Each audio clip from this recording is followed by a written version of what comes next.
kami akan membeli barang untuk persiapan simulasi kurban bersama kawan-kawan.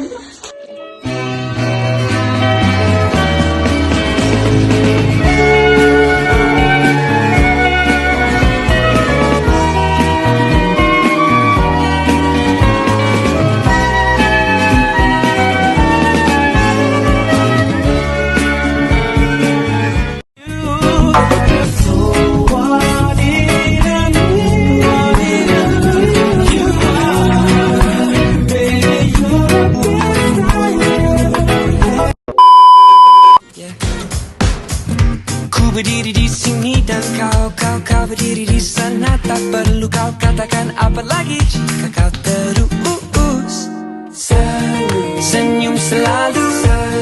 Senyum denganku, tiada seindah senyuman.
Teacher nak tanya. Tengok teacher. Okay, teacher nak tanya. Awak tahu apa maksud korban? Maksud korban menyembelih seperti lembu, kerbau,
Kita nak angkat tangan.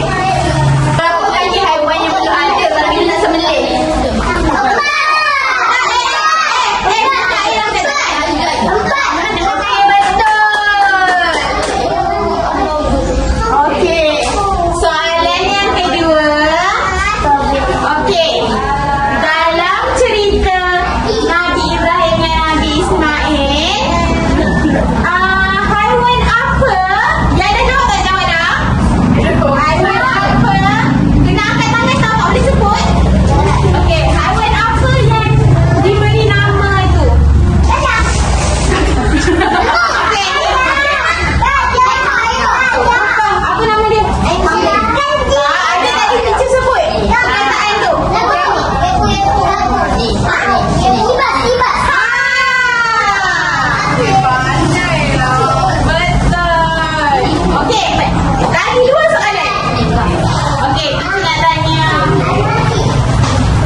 أكبر الله أكبر الله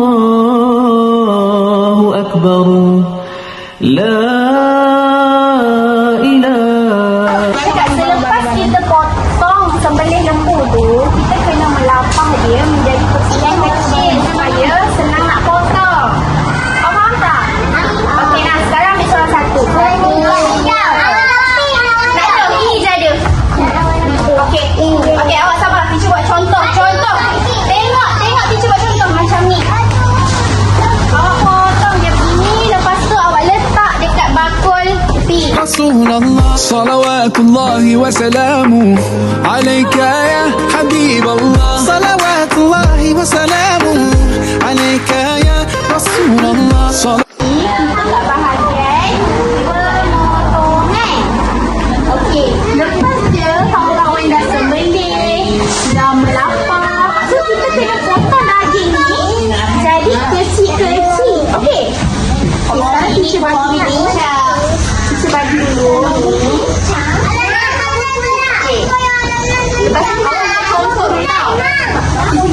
Macam ni. Lihat cepat. Macam ni.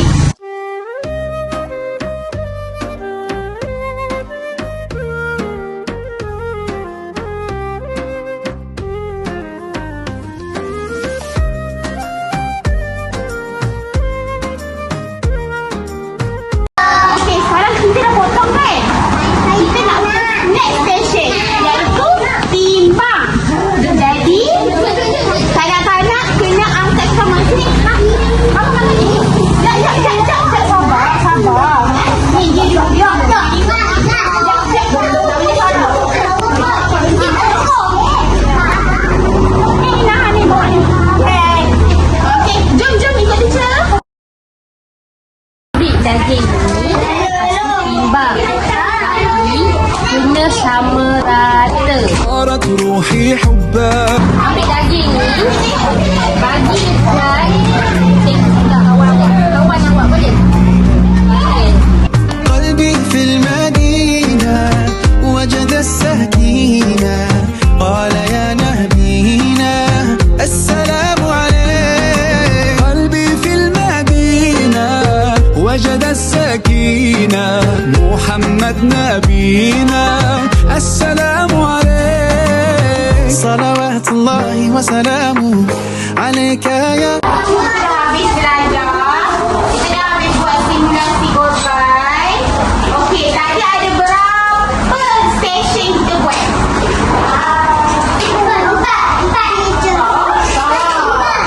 Lima. Yang pertama tadi mula-mula kita buat apa? Okey, yang kedua kita buat apa?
Assalamualaikum warahmatullahi wabarakatuh. Kami daripada kumpulan pertama membuat simulasi korban di Tadika Qurratu Ayun. Pada hari ini, simulasi korban ini berjaya dilaksanakan dengan baik. Kelebihan yang pertama, kanak-kanak dapat menimba ilmu pengetahuan baru tentang simulasi korban ini. Kelebihan yang kedua pula ialah kanak-kanak dapat menguatkan lagi motor halus mereka ketika membuat aktiviti seperti menyembelih, melampah dan lain-lain. Kelemahan yang pertama, kanak-kanak terlalu teruja sehingga kita terlalu aktif sebab tengok projek yang kita orang buat ni menarik. Kelemahan yang kedua pula adalah murid-murid, ada setengah murid yang terlalu aktif, ada setengah murid yang kurang aktif. Okey, apa yang kita dapat daripada simulasi korban yang kami lakukan, projek ni, kanak-kanak dapat mengetahui maksud, tujuan, kepentingan. Lepas tu dalam masa yang sama dapat selitkan juga tentang sirah-sirah Nabi, iaitu Nabi Ibrahim AS dan Nabi Ismail AS. Dapat meningkatkan perkembangan kanak-kanak mereka daripada usia awal lagi.